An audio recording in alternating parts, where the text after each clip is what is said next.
All right, here we are again in Indiana Jones, but this time we are on a 5070, not a TI, not a 5080, 5090, a regular 5070. We have 12 gigabytes of VRAM, which will probably be the biggest challenge in this title. So right now I am at 1440p. I'll just go ahead and just confirm that.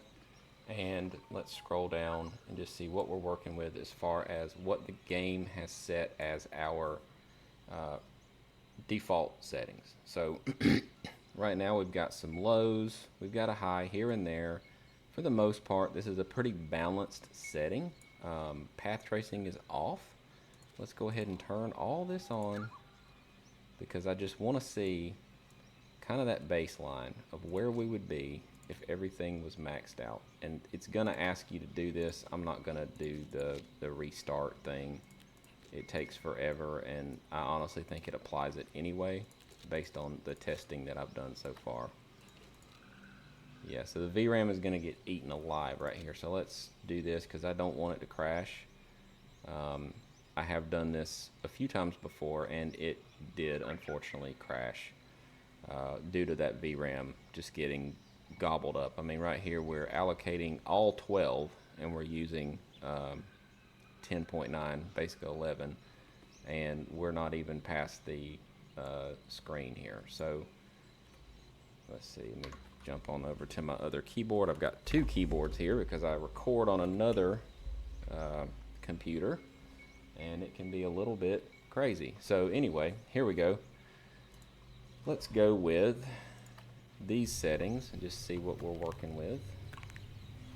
45 FPS.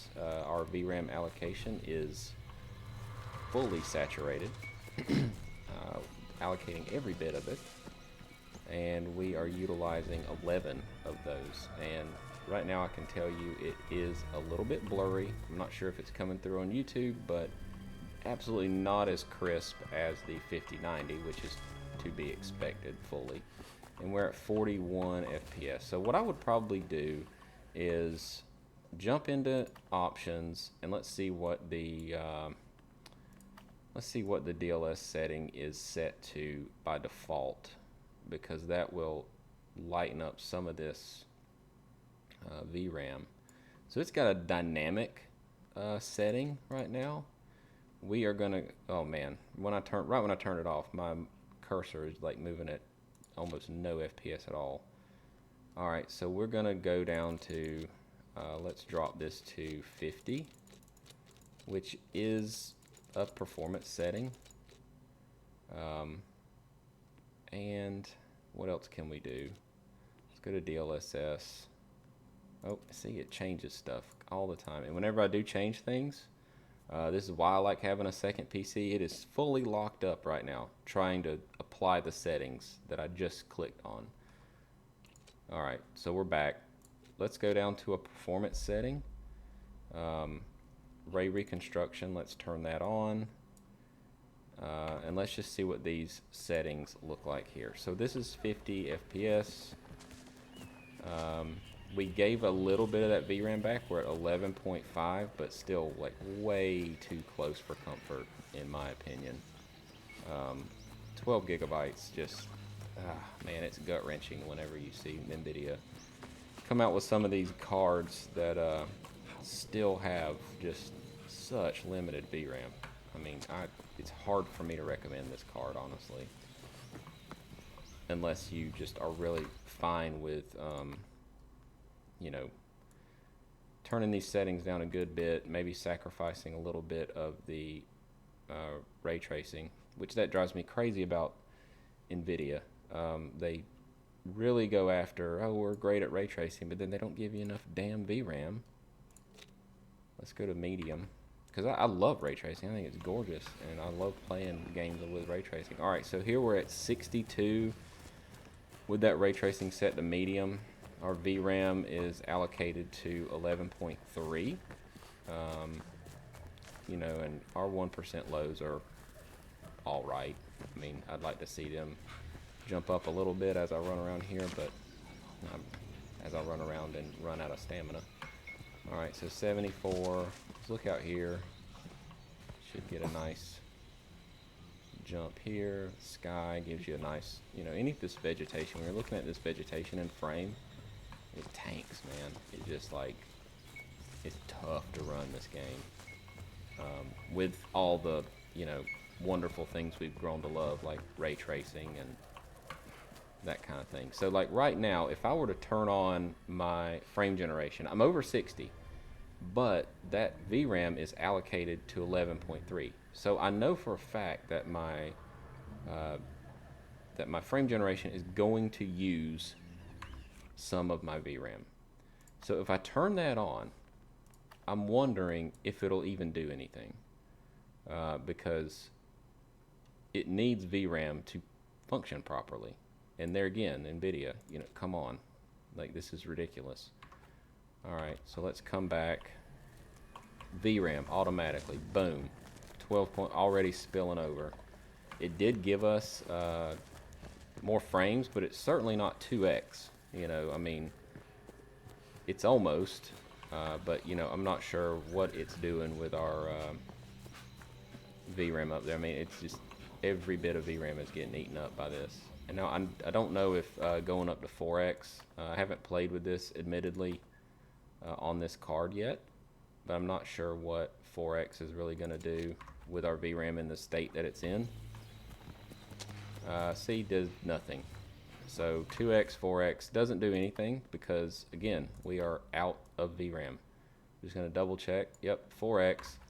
So you see there, that's what I'm saying. Like 2x and 4x don't do a single thing. There's no difference because NVIDIA can't put any freaking VRAM on these cards.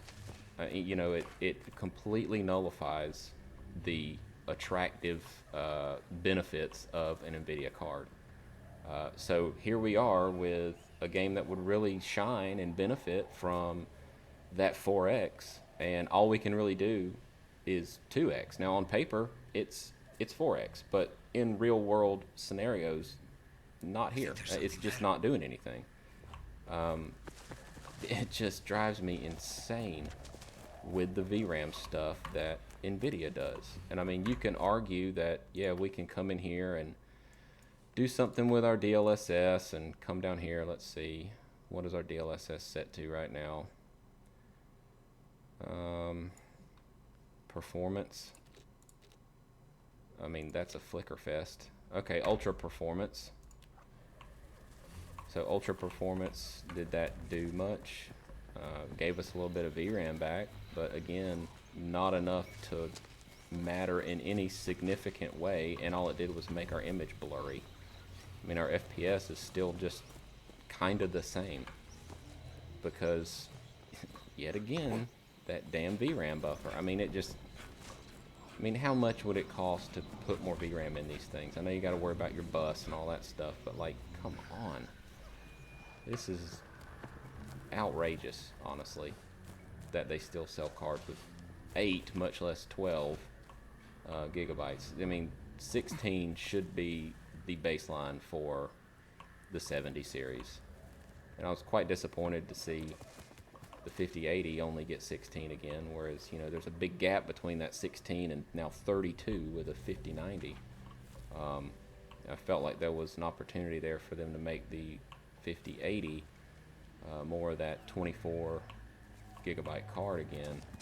But when it comes to games like this, I'm at 1440, and that it's a playable experience. I mean, it's smooth, but it's blurry as hell, and the thing you're paying for is all this NVIDIA ingenuity of this multi-frame generation stuff, and you can't even get it to do it because you don't have enough VRAM.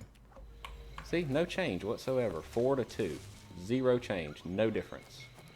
It's outrageous. Anyway, I'm going to get off my soapbox about this particular card. Do not recommend that you purchase this card right now, especially. But yeah, I mean, just hard to say that the 5070 is any improvement over the 4070 Super or anything like that. Like if you've got a 4070 or 4070 Super, just skip this. I wouldn't do it. because yet again, that 12 gigabytes is just, it's just the Achilles heel of this particular series of cards. So anyway, that's going to wrap it up. Skip the 5070. Love you guys, and take it easy. We'll see you in the very next video.